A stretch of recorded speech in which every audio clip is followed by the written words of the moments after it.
Welcome back to the online classes. A very good morning to each one of you, and I hope that each one of you are keeping well and looking after yourselves. We are continuing with exercise 3.2 and we're now going to sum number 2. Sum number 2 says subtract the following.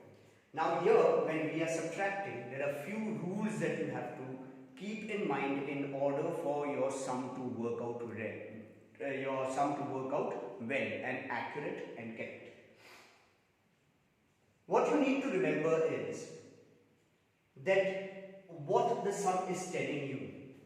Once you have understood what the sum is telling you, the rule that we applied for addition, if you remember yesterday, the same rule will apply for subtraction. But here's the trick which many children, not only in our country or in our state, even abroad and other countries, in general I'm talking about students, they make a mistake of not reading the sum carefully. Now what is there to read in the sum? The sum states, it says subtract minus 6 from minus 9. Remember about this word from, and therefore I am underlining it in all the sums. From. Now if you remember in your lower classes when you were taught subtraction, your teachers in class 5 or 4 definitely must have taught you that whenever I am subtracting a number from another number, the number that comes after the word from, that number comes down first. If I say subtract 200 from 300, so you cannot write 200 minus 300.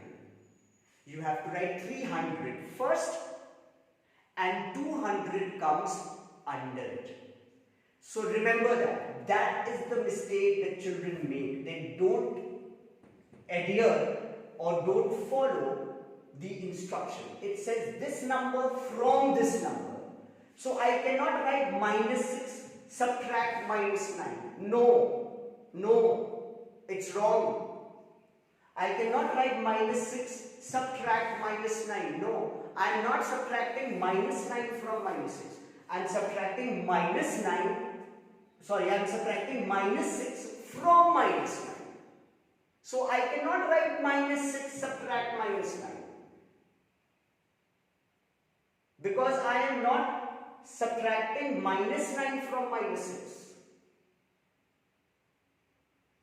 I am subtracting minus 6 from minus 9.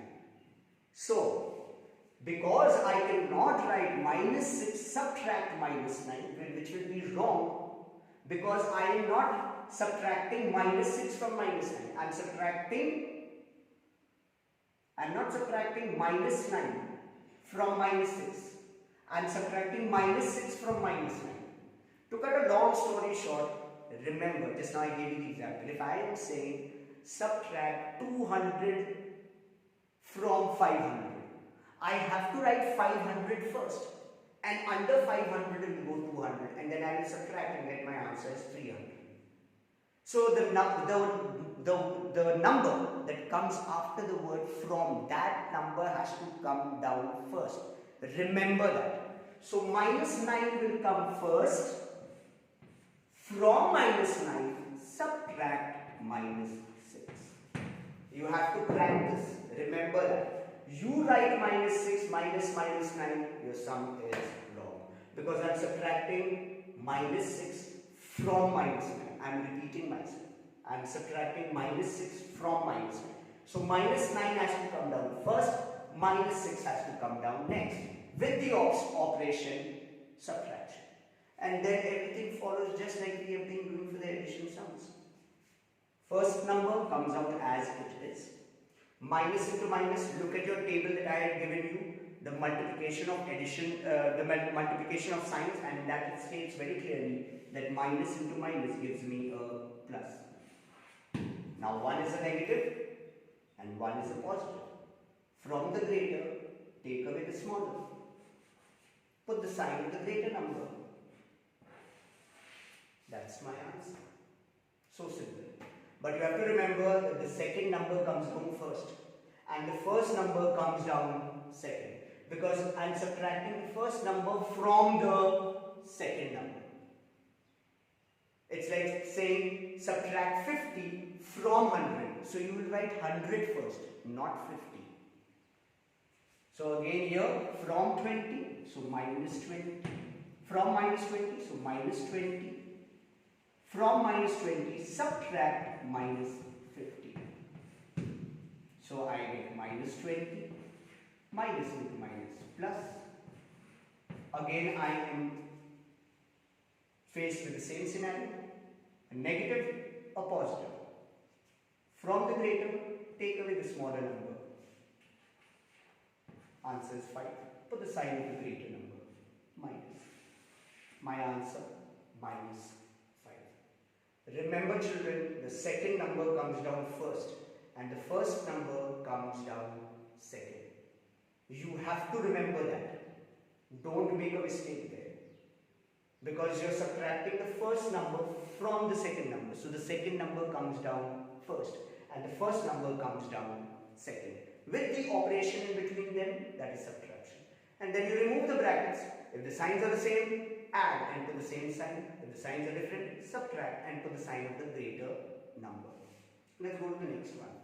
So from minus 95, I am subtracting what sign is this number? Positive or negative? It is a positive number. So I write plus 105.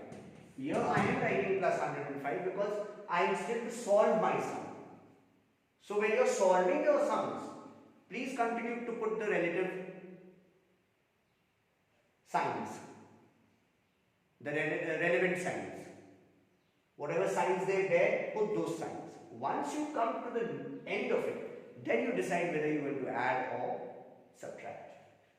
If the signs are the same, add and put the same sign. If the signs are different, subtract and put the sign of the greater number. So minus 95. Minus into plus, minus. Now here, at the end of it, of the sum, I now have both as minuses. Minus 95, minus 105. When the signs are the same, then you add. When the signs are different, you subtract. Signs different, you subtract.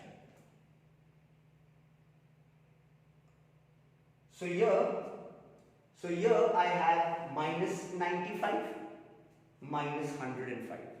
Both minuses, so I'll add both of them and put the minus sign. 95 and 105 gives me 200. And I'll put the minus sign because both are minus. So when signs are the same, you add. When the signs are different, you subtract. It is the signs in integers that tell us whether we are to add or subtract. Now, our main sum, our instruction is subtract the following. And here you will say subtraction happened, here subtraction has happened. Why are we adding here when the instruction is subtract? The instruction may say add or subtract. It is the integers at the end along with their signs that tell us whether we have to add them or whether we have to subtract them. If the signs are different, we subtract. If the signs are the same, we add. That's the rule for integers. So this is how we do sum number A, B and C. In the next video, I will solve D, E and